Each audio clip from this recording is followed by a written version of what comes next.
भारत के रोम रोम में राम है। भारत की मिट्टी के कण कण में राम है।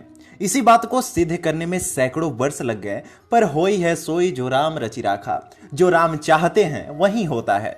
ऐसे में हर चीज का एक सही समय होता है और राम मंदिर निर्माण भी अपने उसी तय समय से निर्मित हो रहा है। इसी क्रम में प्रभु श्री राम की नगरी अयोध्या में रामायण यूनिवर्सिटी का निर्माण होने जा रहा है, जो कि योगी सरकार के दूसरे कार्यकाल के पहले 100 दिनों के लक्ष्यों में से एक है। इसके लिए अयोध्या जी में 21 एकड़ जमीन भी चिन्हित कर ली गई है, जिसके बाद उन लिबरलों और वामपंथियों की जलकर खाक हो गई है जिन्होंने राम जन्मभूमि के साक्ष्य मांगे थे और केस को वर्षों तक लटकाए रखा था। नमस्कार, आप देख रहे हैं टीएफआई, जो है देश का सबसे बड़ा अल्टरनेट न्यूज मीडिया पोर्टल, और मैं अवनीश तिवारी आपको बताऊंगा कि कैसे योगी सरकार रामायण विश्वविद्यालय बनाने के लिए प्रतिबद्ध हो गई है और कैसे इस विश्वविद्यालय की नींव वामपंथियों के मुंह पर करारा तमाचा के समान है।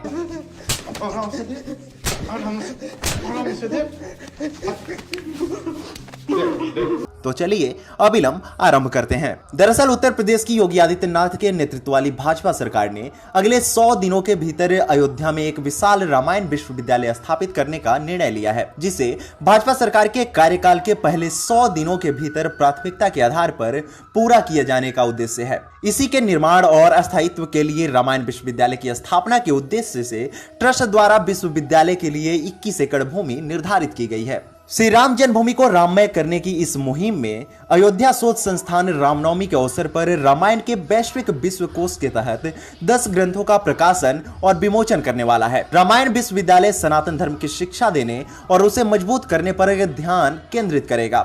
इसका उद्देश्य श्री राम के बारे में सांस्कृतिक अनुसंधान, आध्यात्मिक और धार्मिक तथ्यों को फिर से जीवंत करना है। अयोध्या में विश्वविद्यालय श्री राम के मूल्यों और शिक्षाओं का प्रसार करेगा, साथ ही छात्रों को उनके जीवन के बारे में बताएगा, जिससे अब तक वो अनभिज्ञ ही रहे हैं।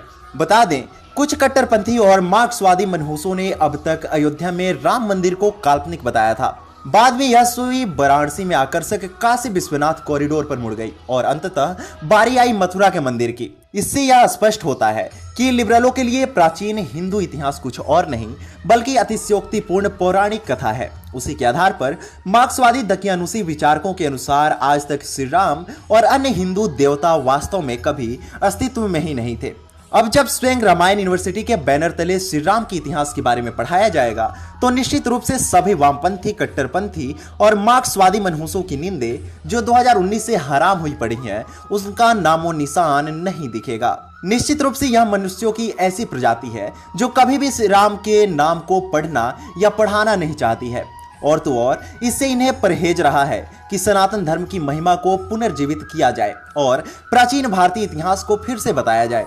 वे चाहते हैं कि हिंदू संस्कृति अंधेरे में सड़ती रहे और इस्लामवाद पूरे भारत में फैलता रहे। ऐसे में अब योगी सरकार उदारवादियों के जख्मों पर नमक छिड़क रही है। अब उन्हें न केवल प्राचीन हिंदू शहरों को उनके पूर्व गौरव पर वापस बनते हुए देखना होगा, बल्कि ऐसे समय में भी जीना होगा जब युवाओं को इस भूमि की महान संस्कृति, विरासत और मान्यताओं के बारे में सिखाया जाता है। उस पर गौरव की अनुभूति होती है, न कि शर्म आती है। उत्तर प्रदेश में योगी सरकार और केंद्र में मोदी सरकार अयोध्या के पूर्व गौरव को बहाल करने की योजना बना रही है। उत्तर प्रदेश से राज्य के 2021-22 के बजट में श्री राम नगरी को इसके विकास और सौंदर्यीकरण के लिए लगभग 658 करोड़ रुपए मिले थे।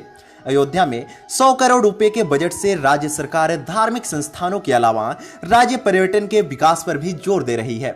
सड़कों और अन्य बुनियादी ढांचों के लिए भी राज्य के खजाने से 300 करोड़ रुपए आवंटित किए गए हैं। 2017 में सत्ता में आने के बाद से योगी सरकार ने श्री राम की नगरी अयोध्या को नया जीवन दिया है। सरयू घाटों का सौंदर्यीकरण और 2019 से भव्य दीपावली और उसके बाद अयोध्या की खोई हुई महिमा को बहाल करने की दिशा में उल्लेखनीय कदम थे। उत्तर प्रदेश के पिछले सभी मुख्यमंत्रियों ने शायद ही कभी अयोध्या का दौरा किया हो। इसके विपरीत योगी का बार बार आना और इस पवित्र शहर की ओर विशेष ध्यान इस बात का प्रमाण है कि जब तक अयोध्या अपनी खोई हुई भव्यता को पुनः प्राप्त नहीं कर लेती, तब तक योगी चैन से नहीं बैठेंगे। आपको बताते चलें कि राम मंदिर निर्माण जोरों पर चल रहा है। अयोध्या के आसपास के क्षेत्र की स्थानीय अर्थव्यवस्था में अभूतपूर्व वृद्धि देखी जा रही है। अयोध्या को आध्यात्मिक केंद्र, वैश्विक पर्यटन केंद्र और टिकाऊ स्मार्ट सिटी के रूप में विकसित करने के बारे में पीएम मोदी का रुख बहुत स्पष्ट है।